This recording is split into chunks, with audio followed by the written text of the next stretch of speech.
Okay, ma'am. Dito naman po sa isang software. So, on nyo lang ito, ma'am, uli. On nyo lang. Tapos yung isang software naman, ma'am. Ito po, itong 3D ground scan. Click nyo lang yan. Tapos, mamimili kayo, ma'am, kung 3D ground scanning or live scan. Sa live scan, ma'am, makikita nyo yung red, ma'am. Pag red, ma'am, ibig sabihin may particle metallic doon pag na-detect niya, ma'am. Pwede rin ito, ma'am, sa 3D ground scanning.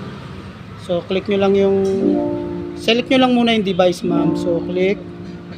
Na-detect niya na. Click nyo lang, ma'am. Okay na yun, ma'am. Ayan, kita nyo, connected, ma'am.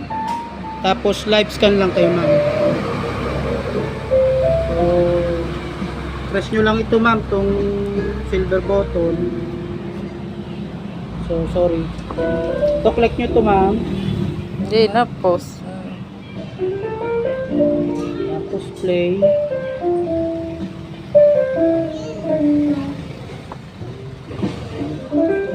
Wait lang kayo, ma'am, waiting.